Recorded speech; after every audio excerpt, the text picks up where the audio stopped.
Which teams will be featured on the first ever edition of Producer's Pick? Find out later on this episode of Bearcat Update. This is the channel that keeps you connected to Bearcat sports. Features, highlights, interviews. Which is also one of the best records in school history. I think it also puts a lot of pressure on us because every team is going to play us really hard. Now back left side, Hudgens, deep three, left side, yes sir! And these runners compete at the highest level in D2 sports. Let's take it from the track to the field.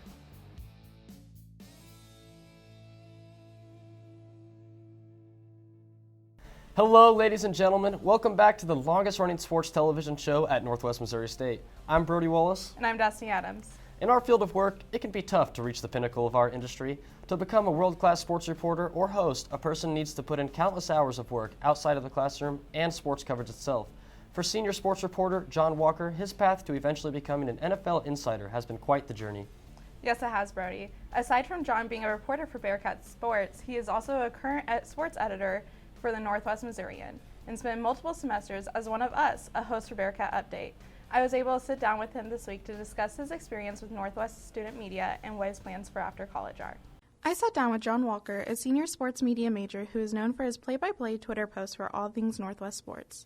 During the interview, he gives advice to anyone wanting to pursue a sports reporting career and tells a story of how he ended up where he is today. So I played sports my whole life. Realized that I probably, standing at a whopping 5'4" was not meant to play basketball. So I needed something to do between playing football in the fall and kind of training for football in the spring. Figured that I would start covering sports for my high school newspaper in the winter, and that's just kind of how it took off. I like being able to tell somebody's story. I think everybody can kind of look at the box score, see a stat, see, somebody had X amount of points, X amount of touchdowns, X amount of kills in volleyball, whatever it might be, but nobody ever really knows the story of a game unless somebody's there to tell it, and I like being the person there to tell it. I think I like reporting on football the most just because I have the most knowledge of it. It kind of makes it a lot easier to tell a story when you know the details of a story that well. Love covering volleyball because the environment at track and field meets are pretty fun too. And then I love covering Northwest basketball, both men and women. I spend probably an unhealthy amount of hours learning about the other team.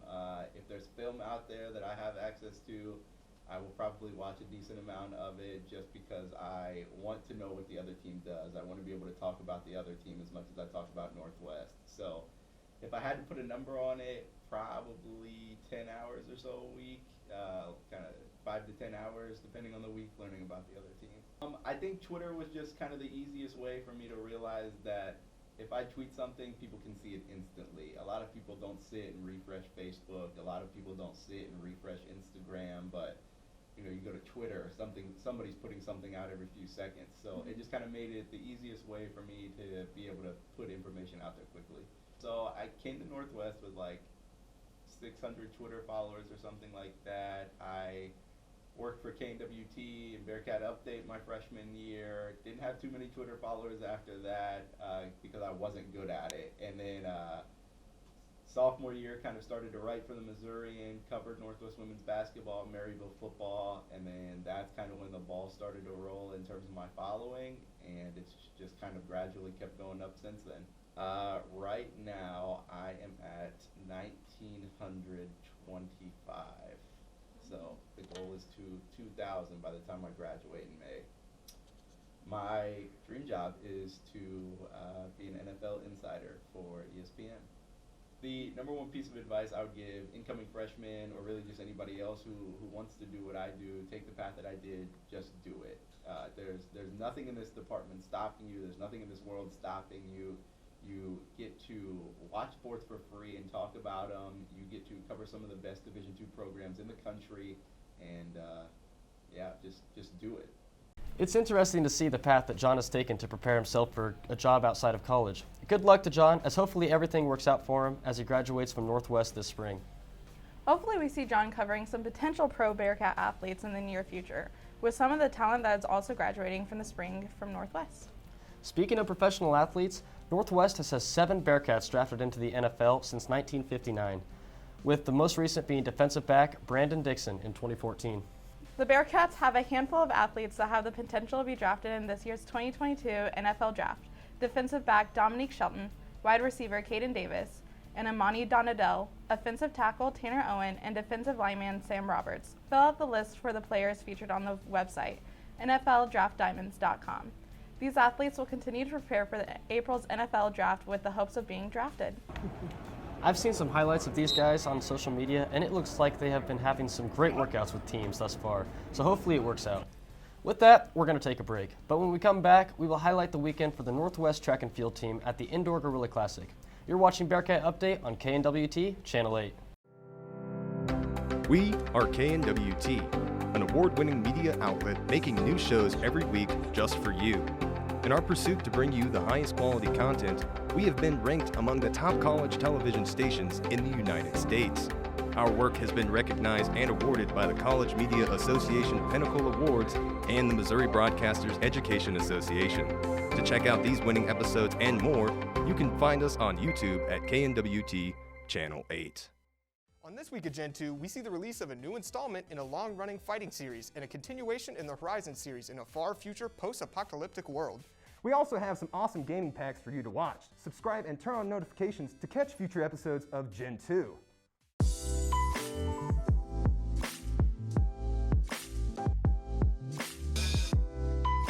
Welcome back to Bearcat Update. The Northwest Indoor Track and Field squads competed Saturday at the 7th Annual Gorilla Classic.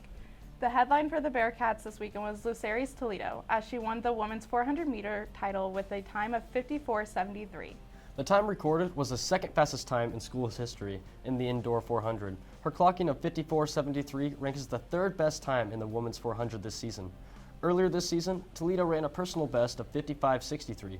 Our reporter Stephen Crosby highlighted the rest of the weekend for the Bearcats. Let's check it out. Last weekend at the Bearcat Invitational, Caroline Cunningham broke the school record for the women's 3,000-meter race, becoming the first woman in school history to break the 10-minute mark for the 3K.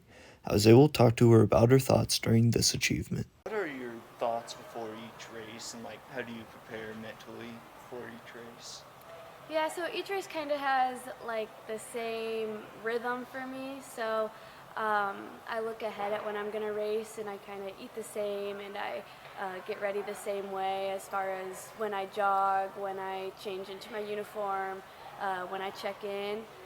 My goal going into every race is to run however far hard. So for the 3K this last weekend, my goal was to run all 3,000 meters hard. And yeah, going into the races, I try to not stress too much, but just remember that I love what I do, so just have fun with it and to just go race hard.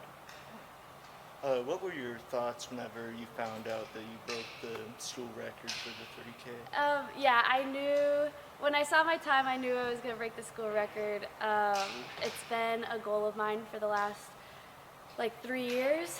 I've been chipping away at the 10-minute barrier, and for me, the 10-minute barrier was a bigger goal than necessarily the school record, but Angela Adams, who previously held the school record, was a very talented runner, so to be able to beat her time was really awesome and really fun. She was a national qualifier in the 5K. This weekend, Cunningham ran the 5,000 meter at Washburn's Ichabod Invite and earned her personal best time of 17 minutes 4.92 seconds. The rest of the track and field team competed at the Gorilla Classic at Pittsburgh State, where many personal bests were recorded. Jada Shanklin won the high jump for the second week in a row, and Louis Ari's Toledo won the women's 400 with a personal best of 54.73 seconds. I'm Stephen Crosby. Back to you guys. Thanks, Stephen. Northwest will spend the next week preparing for the MIAA Indoor Championships on February 24th and 25th. The Bearcats will be hosting the tournament at Hughes Fieldhouse. Tickets for the event will be sold at the doors, and the MIAA Network will also be providing coverage. For access for coverage, be sure to head over to the MIAAnetwork.com, where you can sign up to purchase the event or year-long coverage of Bearcat sports. With that, we are going to take another break, but when we come back, we'll take a look at Reese Smith's road to recovery this past offseason, and we'll also introduce our first edition of Producer's Pick with JD Wessel. You're watching Bearcat Update on Channel 8.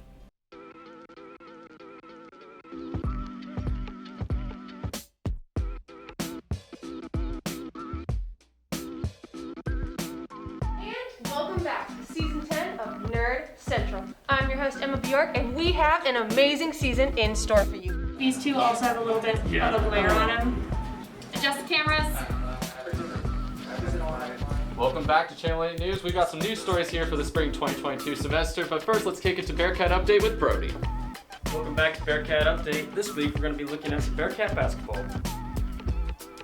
Crash Bandicoot! I love Crash Bandicoot! Did you see Neil Cortex is the best villain ever made. He is the best villain, except I do like I like how that's totally right. It's a Crash Bandicoot. It's a video game. Wow, yeah. Another sequel for Jedi But it's a nerd. a first-person shooter.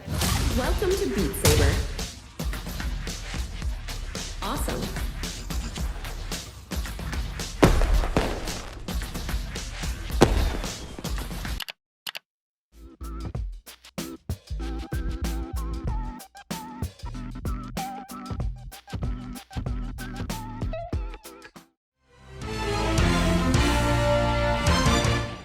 We are back with another episode of KNWT Channel 8 News. And let's just say this episode is going to be out of this world. We'll be taking a look at the Distinguished Lecture Series with a NASA astronaut, Captain Scott Kelly, and the Artopia 2022 Showcase. For the stories that matter to you, be sure to tune in to Channel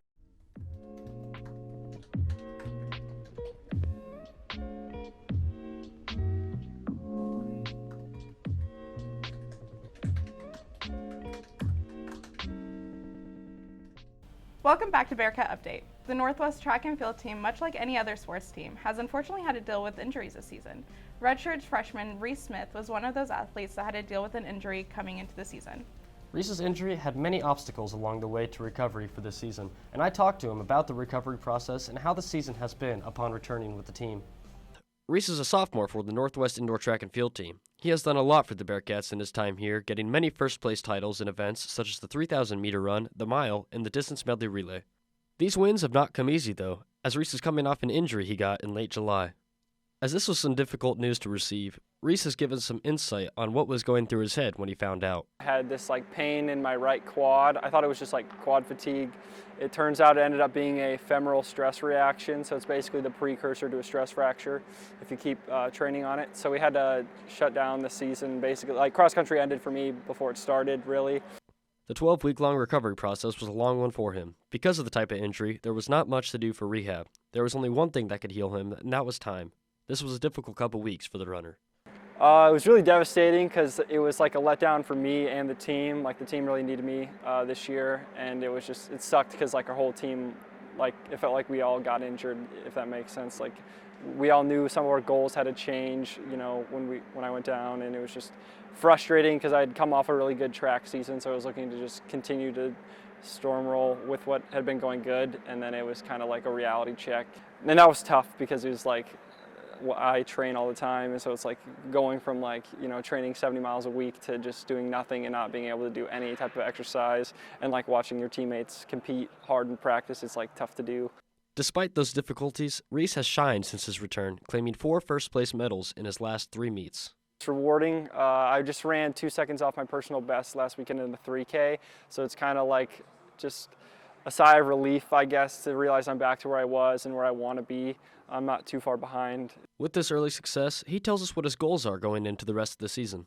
So far it's going better than I honestly anticipated. I knew it'd be tough with my circumstances. Taking 3 months off isn't the easiest thing to do going in, especially when everybody else in the country doesn't have to take 3 months off. So yeah, we definitely want to get into the national meet. We're kind of a nationally focused team, so that's one of our big goals. We got to qualify. And then obviously, if you make the national meet, no one wants to go home without an All-American. So hopefully grab, at least 2 more All-American honors. Reese has been one of the Bearcats' top runners this season, while hitting some personal indoor track records along the way.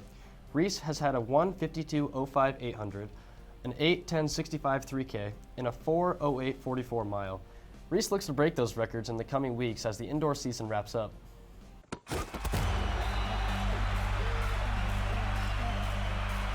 Hello, ladies and gentlemen. Welcome to the first edition of Producer's Pick. I'm your producer for Bearcat Update, JD Wessel.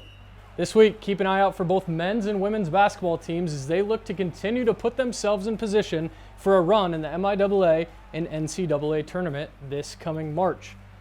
The men are looking to build off of a 71-64 road win against Missouri Southern, And the women look to snap their 2-game losing streak this week as both teams play host to Emporia State at Bearcat Arena on Thursday, February 17th. Northwest men and women's tennis will also continue action as they get into the swing of the spring season. Both teams will be hitting the road to Liberty, Missouri to take on non-conference opponent William Jewell throughout this week. Northwest softball heads back into action this coming weekend as they'll head to Emporia, Kansas for the ESU 5-State Classic.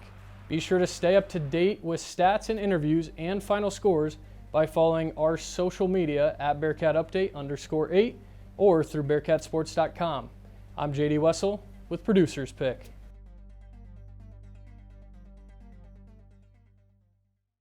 Thanks, JD. That's going to wrap up things for this week's episode of Bearcat Update. As mentioned before, make sure to follow us on our Twitter and Instagram at BearcatUpdate_8 for updates on Bearcat sports throughout the week. The link to our social media can be found in the descriptions below. Make sure you comment on what you liked from this week's episode and what else you'd like to see featured on Bearcat Update. And as always, be sure to hit that like and subscribe button and the bell to stay updated with new episodes from KNWT Channel 8. Thanks for watching. We'll see you next week. This is the channel that keeps you connected to Bearcat sports. Features, highlights, interviews. Which is also one of the best records in school history. I think it also puts a lot of pressure on us because every team is going to play us really hard. Now back left side, Hudgens, deep three, left side, yes sir! These runners compete at the highest level in D2 sports. Let's take it from the track to the field.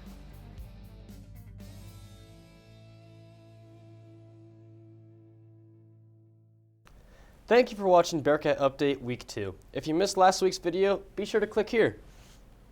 And for full access of the playlist of past episodes, click here. See you next week, Bearcats.